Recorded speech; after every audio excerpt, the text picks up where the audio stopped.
شاہ صاحب سوال ایک بڑا اہم ہے اور یقیناً آپ کی جو شخصیت ہے اور جو آپ کا انداز ہے یہ آپ جواب دیں گے اس کا تو آپ کو سوٹ بھی کرے گا.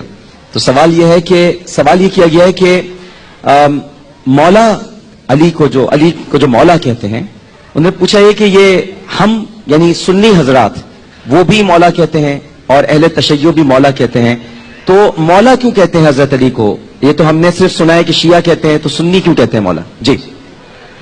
جی میں سوال سے عرض کرنا چاہوں گا جی کہ قرآن مجید فرقان حمید نے آپ کو مولا کہا, جناب رسالت امام صلی اللہ علیہ وسلم نے آپ کو مولا کہا. فَإِنَّ اللَّهُ وَمَوْلَاهُ وَجِبْرِيلُ وَصَالِحُ الْمُؤْمِنِينَ. اس میں سیدنا صدیق اکبر, فاروق اعظم, عثمان غنی, مولا کائنات تمام جو حضور علیہ السلام کے ساتھ موجود ہیں ان تمام کو مولا کہا گیا. اور حدیث پاک ابھی پڑھی گئی ہے اور جو مولا کائنات علی المرتضیٰ رضی اللہ تعالی عنہ وارضاہ عنہ کے منقبت کا ایک بڑا خوبصورت باب ہے. غدیر خم کے مقام پر جو جناب سید عالم صلی اللہ علیہ وسلم نے آپ کی عظمت و شان کو بیان کرتے ہوئے جملے فرمائے تھے کہ من کنت مولاہ فہذا علی مولا, او کما قال, کئی الفاظ اس میں آتے ہیں کہ جس کا میں مولا ہوں اس کا علی مولا ہے.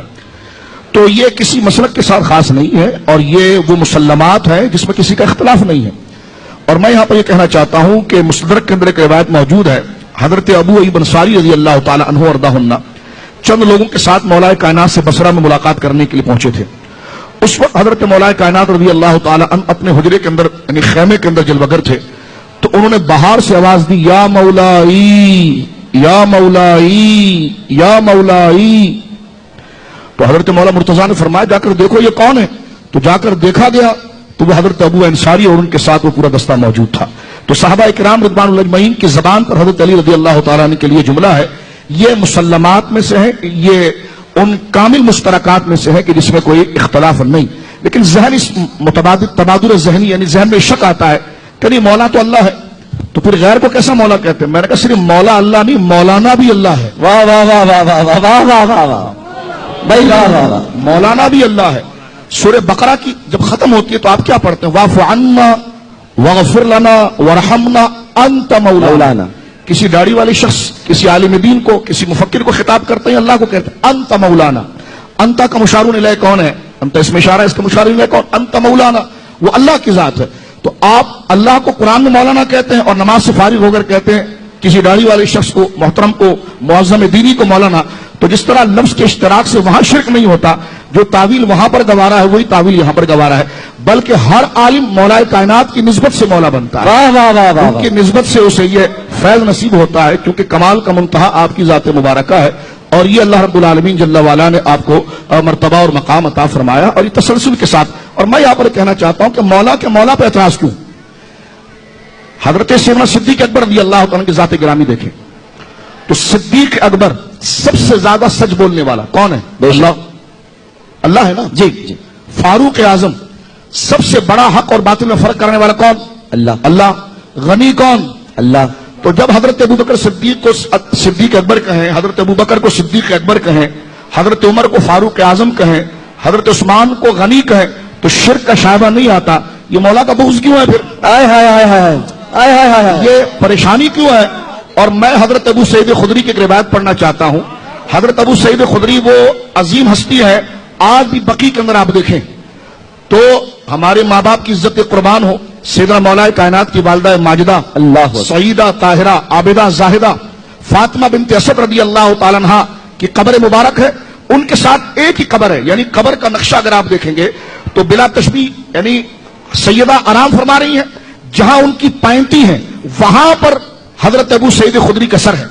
واہ واہ واہ واہ واہ. تو ظاہر سی بات ہے. اب مجھے ایک بات یہ بھی سمجھ میں نہیں آتی کہ نہیں عرب میں نے کہا یہ عرب ہی میں قبر ہے.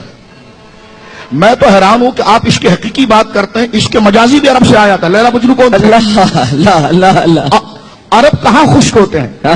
عشق مجازی بھی وہاں سے مشہور ہے, تو عشق حقیقی کیسے؟ یہ تھوک جو حضور کا ہتھیلیوں پر روکا, یہ کھارادر والوں نے تو نہیں روکا, یہ عرب والوں نے روکا ہے. اللہ. تو یہ تو عشق کی منتہا ہے. سرکار کے منہ مبارک کا ادب جو کیا تھا یہ کراچی والوں نے تو کیا تھا, جیو ٹیلی ویژن پر بیٹھ کر تو نہیں کیا گیا تھا.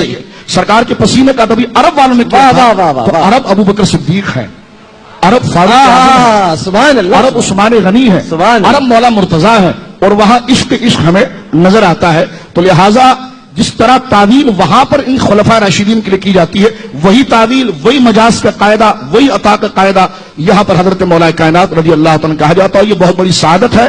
حضرت ابو سعید خدری کی وہ روایت میں پڑھ رہا تھا، وہ کہتے ہیں جب مدینے کے اندر جب لوگوں کی بھرمار ہو گئی اور اسلام پھیلنے لگا تو حال یہ تھا کہ ہر شخص داڑھی پگڑی پہن کر آ جاتا.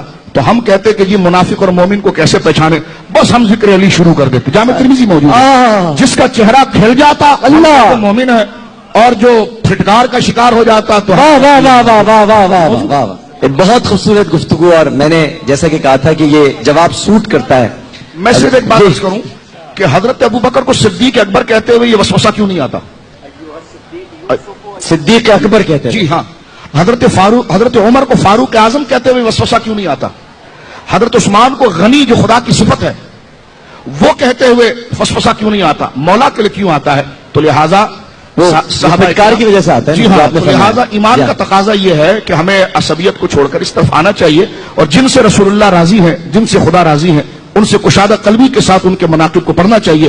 جہاں خدا کا کلام اتنا کھل کے ان کے سونے کو بیان کرتا ہے، چلنے کو بیان کرتا ہے، دیکھنے کو بیان کرتا ہے، لیٹنے کو بیان کرتا ہے، تو پھر ہم ان کے فضائل سے منہ کیوں موڑیں؟ واہ واہ واہ.